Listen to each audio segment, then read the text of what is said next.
Hello everyone, welcome back to my channel. आज से मैं अपनी सारी वीडियो इस चैनल पर अपलोड करूँगी, तो मेरी चैनल पर आप सबको वेलकम है।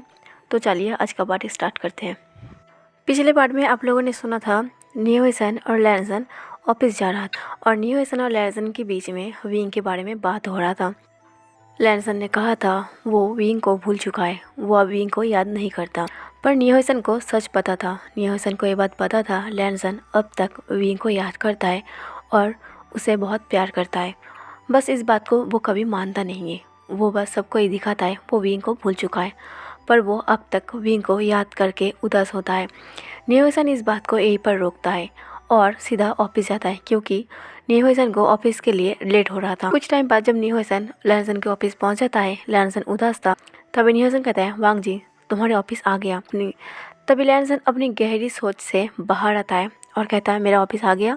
नियोसन कहता है हाँ तुम्हारा ऑफिस आ गया। लैनसन नियोसन की कार से उतरता है और नियोसन को थैंक यू कहता है। नियोसन लैनसन को उसके ऑफिस के सामने छोड़ के नियोसन अपने ऑफिस में चला जाता है।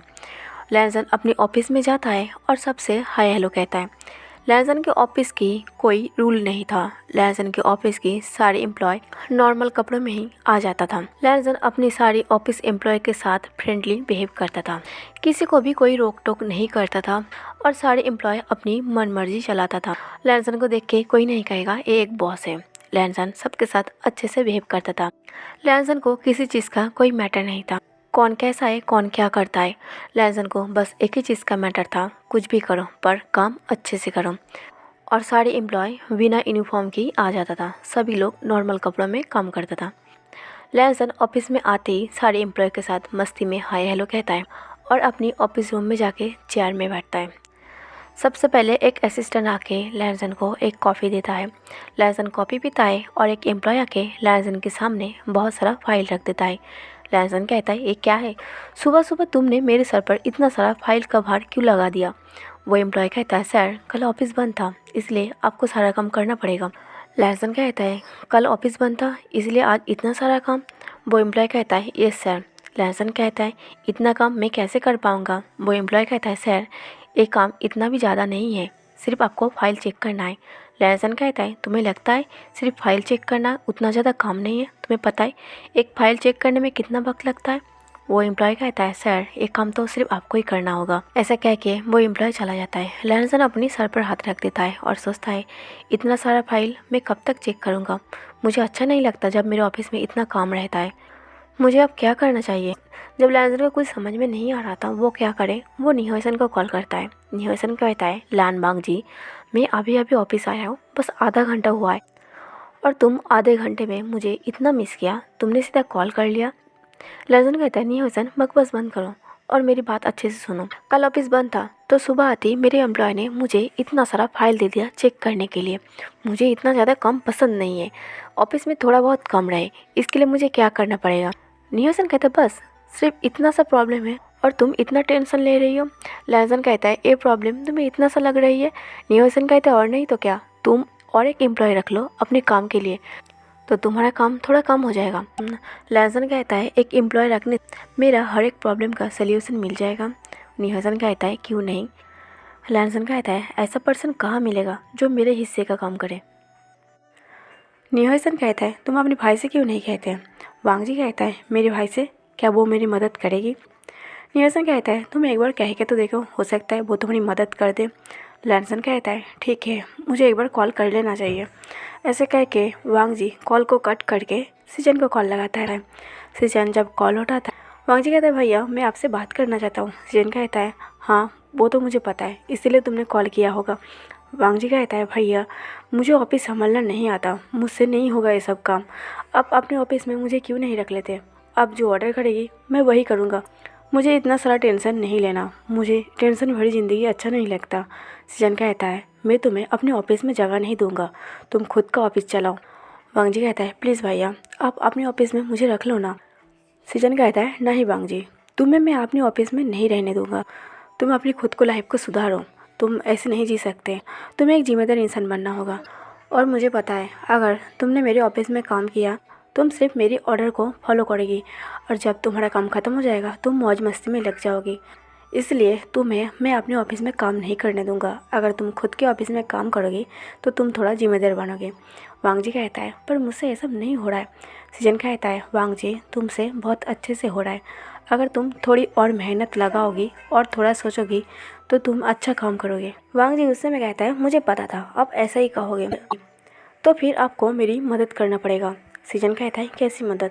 वांग जी कहता है मुझे एक एम्प्लॉय चाहिए, मुझे इतना सारा काम पसंद नहीं है, मैं बोर हो जाता हूँ काम कर कर के। सीजन कहता है तो तुम क्या चाहते? वांग जी कहता है भाई मुझे एक एम्प्लॉय चाहिए जो मेरे हिस्से का काम करे और मुझे इतना स्ट्रेस ना लेना पड़े। सीजन कहता है तो तुम इंटरव्यू के लिए मेल क्यों नहीं पोस्ट करते? वांग जी कहता है इतना काम के लिए इतना सारा मेहनत करने की क्या ज़रूरत है? आपको पता है एक मेल पोस्ट करने से कई सारे एम्प्लॉय इंटरव्यू के लिए आ जाएगा, फिर दिन भर इंटरव्यू लेना पड़ेगा, इतना मेहनत क्यों? मुझे पता है आपके पास बहुत अच्छा जिम्मेदार और रिस्पेक्टफुल इंसान रहते हैं, तो मैं चाहता हूँ आप अपने ऑफिस के एक एम्प्लॉय मुझे दे दो। सीजन कहता है फिलहाल तो मेरे पास ऐसा कोई पर्सन नहीं है जो मैं तुम्हें तुम्हारे ऑफिस में काम करने के लिए भेज। अगर मैं अपने ऑफिस में से एक एम्प्लॉय तुम्हें भेज तो मैं परेशानी में पड़ जाऊँ। वैसे भी मेरे पास बहुत काम है। वांग जी कहता है भैया मैं आपसे एक छोटा सा हेल्प मांग, आपसे तो वो भी नहीं हुआ। सीजन कहता है वांग जी 1 मिनट तुम रुको, मैं कुछ सोच के तुम्हें बताता। कॉल करने के बाद सीजन ये सोच रहा था वो कैसे और एक एम्प्लॉय को अरेंज करे। इधर वांग जी परेशान होके बेंच पे बैठता है और सारी फाइल को देखता है। सारी फाइल को देख के वांग जी डर रहा, इतना सारा काम वो कैसे? वांग जी 1-2 फाइल को खोलता है, खोल के फिर फाइल को रख देता है और सोचता है क्यों ना वो एक कप कॉफ़ी पी के अपने मूड को ठीक करे। वांग जी अपनी पॉकेट में दोनों हाथ डाल के और एक सॉन्ग को गुनगुनाते हुए ऑफिस की कैंटीन तक जा रहा था। तभी ऑफिस की कुछ लेडी एम्प्लॉय को देख के किसी को आंख मार रहा था तो किसी को दूर से फ्लाइंग किस कर रहा था। ऐसे करते वांग जी जब ऑफिस की कैंटीन तक पहुंच जाता है, जैसे ही वांग जी ऑफिस की कैंटीन को देखता है वहाँ एक लड़का और एक लड़की जो ऑफिस की एम्प्लॉय था वो दोनों रोमांस कर रहा था। वो दोनों एक दूसरे को काफ़ी एग्रेसिव होकर किस कर रहा था। ये देख के वांग जी की मुंह खुला का खुला रह जाता है और शॉक्ड हो जाता है। तभी सडनली वांग जी को विंग की याद आ जाता है, जिसकी वजह से वांग जी थोड़ा सैड हो जाता है। वांग जी को अपनी दिल में इतना ज़्यादा हर्ट फील हो रहा था। वांग जी कैंटीन से थोड़ा दूर जाके एक दीवार के सहारे में खड़ा हो जाता है। वांग जी को विंग की बहुत ज़्यादा याद आ रहा था। वांग जी अपनी पॉकेट से हाथ निकल के उस फिंगर को देखता है जिस फिंगर में विंग का पहनाया हुआ एंगेजमेंट रिंग था। उस रिंग को देख के वांग जी की आंखें नम हो जाता है, आंसू बस गिरने ही वाला था। वांग जी अपने आप को कंट्रोल करते हुए सोचता है वांग जी तुम ऐसे रो नहीं सकते, वो तुम्हारी लाइफ में कोई मैटर नहीं करता, वो पर्सन इतना भी इम्पोर्टेंट नहीं है जो तुम्हारी आंखों में आंसू ला सके, वो तुम्हारे लायक नहीं था। ऐसे कह के वांग जी अपने आप को कंफर्टेबल करता है और फिर से कैंटीन में जाता है और उन दोनों को डिस्टर्ब करता है और कहता है हेलो गाइस, ये रोमांस करने की जगह नहीं है, अगर रोमांस करना है तो मेरे ऑफिस में एक पर्सनल रूम है, तुम वहाँ जा सकते हो, ये कैंटीन है। तभी वो दोनों एम्प्लॉय एक दूसरे से अलग होता है और वांग जी को सॉरी कहता है। वांग जी कहता है रोमांस करना ठीक है पर ऐसे ही खुलेआम रोमांस मत किया करो, क्योंकि यहाँ इस ऑफिस में बहुत सारे लोग अभी तक वर्जिन हैं, तुम लोगों को देख के उन लोगों को कुछ हो सकता है। ऐसे कह के वांग जी हंसने लगता है और वो दोनों एम्प्लॉय वहाँ से चला जाता है। वांग जी अपने खुद के लिए एक कॉफ़ी लेता है और ऑफिस में चला जाता है। काफ़ी घंटे हो गया था फिर भी सीजन ने कोई कॉल नहीं किया था वांग जी को। वांग जी अपने ऑफिस के लैंडलाइन से सीजन को कॉल करते और कहते हैं भैया आप मेरे बारे में क्या सोचा? सीजन कहता है तुम्हारे बारे में, क्या तुम्हें शादी करना है? वांग जी कहता है भैया मैंने शादी के बारे में नहीं, मैंने एक एम्प्लॉय के बारे आपको सुबह कॉल किया था। सीजन कहता है हाँ वांग जी मुझे याद है, पर तुम मुझे बार बार ऐसे याद मत दिलाओ क्योंकि मेरे पास अभी कोई एम्प्लॉय नहीं है। वांग जी कहता है पर भैया आपने तो कहा था आप इस बारे में सोचोगी। सीजन कहता है हाँ मैं इस बारे में सोच रही हूँ। वांग जी कहता है ठीक है आप अच्छे से इस बारे में सोचो, मेरी बात को इग्नोर मत करना। सीजन कहता है तुम ऐसे मेरे ऊपर जोर मत डालो, मैंने कहा ना मैं सोचूंगा। ऐसे कह के सीजन कॉल कट कर देता है और वांग जी फिर से दोबारा घुमा के नीहोसन को कॉल लगाता है और कहता है नीहोसन क्या तुम कुछ आइडिया दे सकते? मेरे भाई के पास अभी कोई एम्प्लॉय नहीं है और वो इस बारे में अभी तक सोच रही है, पर मेरे पास इतना सोचने का टाइम नहीं है, क्या तुम कुछ आइडिया दे सकते? नीहोसन कहता है वांग जी तुम एक काम क्यों नहीं करते, तुम अपने भाई को बोलो वो अपने बॉयफ्रेंड से बात करे। वांग जी कहता है मेरे भाई के बॉयफ्रेंड मतलब तुम्हारा भाई? नीहोसन कहता है हाँ मेरा भाई, मेरे भाई के पास बहुत सारा एम्प्लॉय है, कुछ बाहर की ऑफिस के हैं कुछ यहाँ की ऑफिस के हैं और मुझे लगता है जब तुम्हारी भाई अपने भाई से रिक्वेस्ट करेगी तो वो मना नहीं कर पाएगा। वांग जी कहता है, हाँ मैंने तो इस बारे में सोचा ही नहीं।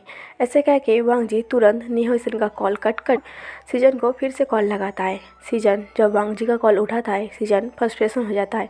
सीजन कहता है, वांग जी तुम बार बार मुझे क्यों कॉल कर रही हो, मेरे काम में डिस्टर्ब हो रही है। वांग जी कहता है, भैया मुझे एक आइडिया आया है जो निहोसन ने दिया है। सीजन कहता है, क्या? निहोसन ने मुझे अभी अभी कहा है आपकी बॉयफ्रेंड के पास काफ़ी सारा एम्प्लॉय है, कुछ चाइना के ऑफिस के है और कुछ बाहर के ऑफिस के। आपकी बॉयफ्रेंड की जो विदेश में बिजनेस है वहाँ भी कुछ सारा एम्प्लॉय है जो एक्स्ट्रा काम करने के लिए रखा है, तो आप उनसे कह के मुझे एक एम्प्लॉय क्यों नहीं दे सकते। सीजन कहता है, वांग जी तुम्हें क्या लगता है वो मेरा बॉयफ्रेंड है तो वो मेरा हर एक बात मानेगा? वैसे भी वो तुम्हें खास पसंद नहीं करता, क्योंकि मेंजो को लगता है तुम्हारी वजह से निहोसन बिगड़ रही है। लांजन कहता है, भैया आपके बॉयफ्रेंड की इतनी हिम्मत कैसे हुई, वो मुझे पसंद नहीं करता। अगर वो मुझे पसंद नहीं करता तो मैं भी उसे पसंद नहीं करता।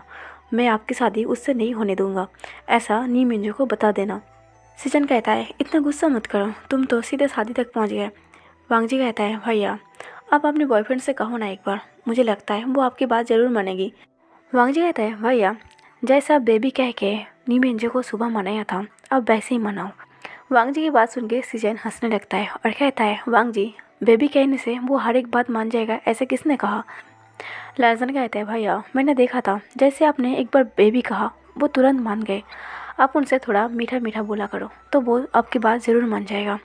सीजन हंसते कहता है, वांग जी मैं कोशिश करके देखता हूँ, पर तुम बार बार कॉल करके मुझे परेशान मत करो।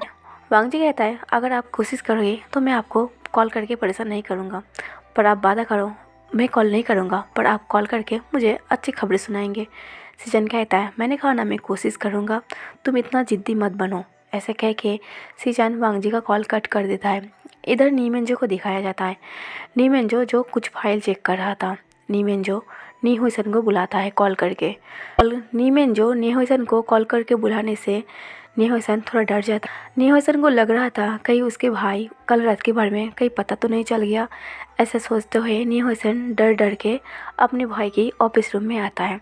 नी मेंजो नी हुईसन को देख के कहता है, नी हुईसन मैंने तुम्हें एक काम दिया था, कुछ परफ्यूम की सैम्पल पीस आया था, मैंने तुम्हें चेक करने दिया था, जिसमें से कुछ लानबांग जी की परफ्यूम की सैम्पल है। नी हुईसन कहता है, हाँ भाई मैंने चेक कर लिया। नी मेंजो कहता है, तुमने जो चेक किया है वो मुझे दोबारा चेक करना है, कहीं तुम अपने काम में कोई गलती तो नहीं कर दिया, तो प्लीज़ उस सैम्पल पीस को मेरे ऑफिस रूम में भेजो। नी मेंजो की बात सुन के नी हुईसन अपने ऑफिस में जाता है और उस परफ्यूम की सैम्पल पीस को नी मेंजो के सामने ले आता है।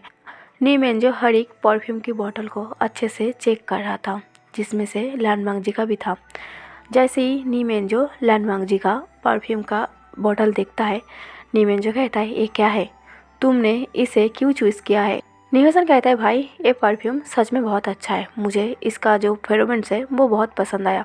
नी मेंजो कहता है, मैं कैसे मानूँ, वो तुम्हारा दोस्त है इसलिए तुम उसकी बात कर रही हो। तुमने इसका बॉटल का डिज़ाइन देखा है, ये बॉटल का डिज़ाइन कितना ख़राब है। अगर ऐसे डिज़ाइन मार्केट में या फिर मॉल में किसी को दिखेगा वो इसे नहीं खरीदेगा। नी हुईसन कहता है, भैया आप बॉटल के डिज़ाइन पर मत जाइए, आप इस परफ्यूम की सेंट को एक बार स्मेल करके देखिए, ये फेरोमेंट्स बहुत लाइट है। नी हुईसन की बात सुन के नी मेंजो उस परफ्यूम को स्मेल करता है। नी मेंजो देखता है सच में ये परफ्यूम काफ़ी अच्छा है। उस परफ्यूम की फेरोमेंट को स्मेल करके नी मेंजो बहुत खुश था। नी मेंजो कहता है, ये तो सच में काफ़ी अच्छा है, पर इसमें एक कमी है, इसकी बॉटल का जो डिज़ाइन है वो काफ़ी ज़्यादा पुराना है। मैं चाहता हूँ इस परफ्यूम की बॉटल की एक अच्छा सा डिज़ाइन होना चाहिए, एक यूनिक सा, जो मार्केट में कभी कोई नहीं देखा होगा, सबसे अलग होना चाहिए। क्योंकि ये परफ्यूम भी काफ़ी यूनिक है तो इसका बॉटल भी काफ़ी यूनिक होना चाहिए। अगर ये एकदम से परफेक्ट बनेगा तो ये मार्केट में धमाल मचाएगा। तभी नी हुईसन को एक आइडिया आता है, क्योंकि लैनसन ने बार बार नी हुईसन को कॉल किया था एक एम्प्लॉय के लिए। नी हुईसन अपना दिमाग को चलाते हुए अपने भाई को कहता है, भाई लानबांग जी के पास एक अच्छा एम्प्लॉय नहीं है, काफ़ी दिनों से वांग जी एक अच्छा एम्प्लॉय ढूंढ रही है जो बॉटल की डिज़ाइन को अच्छे से बनाए। ये सुन के नी मेंजो नी हुईसन की तरफ देखता है। तभी सडनली सही टाइम पर सीजन का कॉल आता है। सीजन की कॉल को देख के नी मेंजो नी हुईसन को कहता है, तुम अभी जा सकते हो, मैं इस बारे में बाद में बात करूँगा। जैसे नी हुईसन नी मेंजो के ऑफिस से चला जाता है। नी मेंजो सीजन की कॉल को उठाता है। नी मेंजो सीजन की कॉल को उठाते हुए कहता है, अरे क्या बात है, आज तुम्हें मेरी याद कैसे आ गई? अक्सर तुम ऑफिस में जब रहते हो तो मुझे एक बार भी कॉल नहीं करते हो। सीजन नर्वस होते हुए कहता है, मेंजो मुझे तुमसे कुछ चाहिए था। मेंजो कहता है, आज पहली बार तुमने कुछ मुझसे मांगने की बात कर रही हो, तुम्हें क्या चाहिए? सीजन थोड़ा घबराते हुए कहता है, अगर तुम गुस्सा हो गए तो।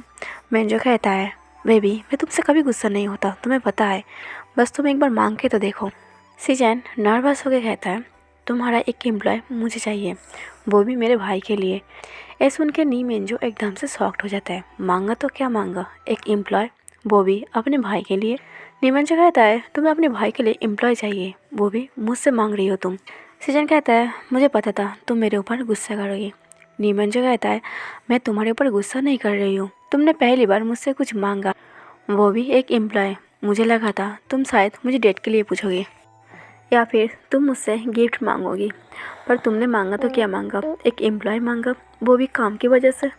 पर कोई बात नहीं, मैं एक एम्प्लॉय तुम्हें दे दूँगा, क्योंकि इस बारे में अभी बात हो रही थी। निहोई सर ने मुझे इस बारे में बताया, तुम्हारे भाई को एक अच्छा एम्प्लॉय चाहिए जो तुम्हारे भाई के काम में मदद कर सके।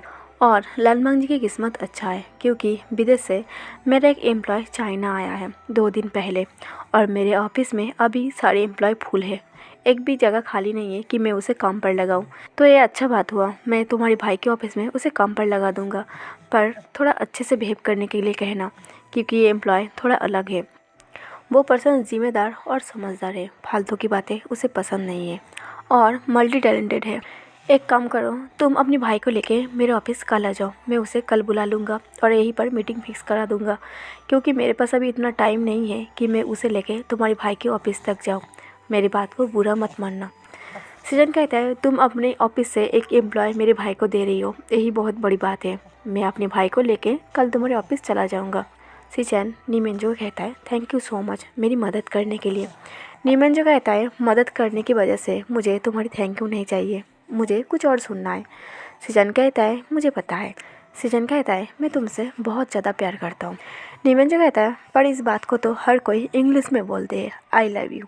सीजन कहता है, जो बात खुद की लैंग्वेज में कहा जाए उसका अलग ही मज़ा है। नी मेंजो कहता है, ये बात भी सही है, मैं भी तुमसे बहुत ज़्यादा प्यार करता हूँ। ऐसे कह के वो दोनों कॉल को कट कर देता है और कहता है, रात को बात करते हैं। नी मेंजो से कॉल करके सीजन तुरंत अपने भाई लानमांग जी को कॉल लगाता है और एक खुशखबरी उसे दे देता है।